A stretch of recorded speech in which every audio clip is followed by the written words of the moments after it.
Disclaimer: This channel does not promote any violent, harmful, or illegal activities. All content provided by this channel is meant for an educational purpose only.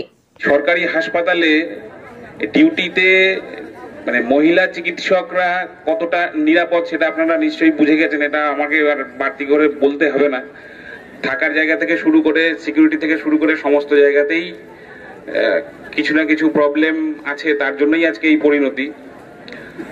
তো আমার সবার কাছে অনুরোধ, সবাই একত্রিত থাকবেন এবং ভয় পাবেন না। এই ধর্ষকদের বিরুদ্ধে আমাদের সোচ্চার হতেই হবে এবং আসল যে দোষী তাদেরকে শাস্তি না পাওয়া পর্যন্ত আমাদের এই মুভমেন্ট চালানো উচিত এবং আমাদেরকে সেটা চালিয়ে যেতে হবে।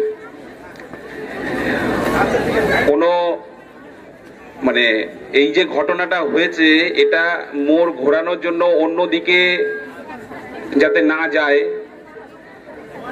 অ্যাকচুয়াল যারা দোষী, অরিজিনাল যে ঘটনা, সেই ঘটনা সত্য মানে রহস্য সত্যটা উদ্ঘাটন করার জন্য আমাদের এই আন্দোলন এবং এই যে জমায়েত এবং এই যে প্রোটেস্ট, এটাকে চালিয়ে যেতে হবে যতক্ষণ না পর্যন্ত অ্যাকচুয়াল দোষী শাস্তি পান এবং যতটা সম্ভব ম্যাক্সিমাম তাকে শাস্তিটা দিতে হবে।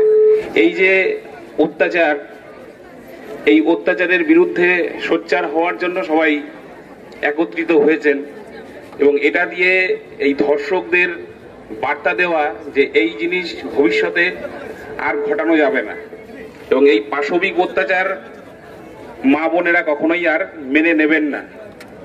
এবং এই বার্তা দেওয়ার জন্য আজকে যে সবাই একসাথে একত্রিত হয়েছেন, এই ইউনিটি সবার মধ্যে থাকা উচিত এবং ভবিষ্যতে এটা রাখতে হবে এবং সেক্ষেত্রে ধর্ষকরা যাতে সাহস মানে ভয় পান যে ভবিষ্যতে এই জিনিস যেন আর তারা না করতে পারেন। যেটা হয়েছে সেটা খুবই দুর্ভাগ্যজনক, খুবই হতাশাজনক। শোনার পরে আমাদের সবারই খুব খারাপ লেগেছে।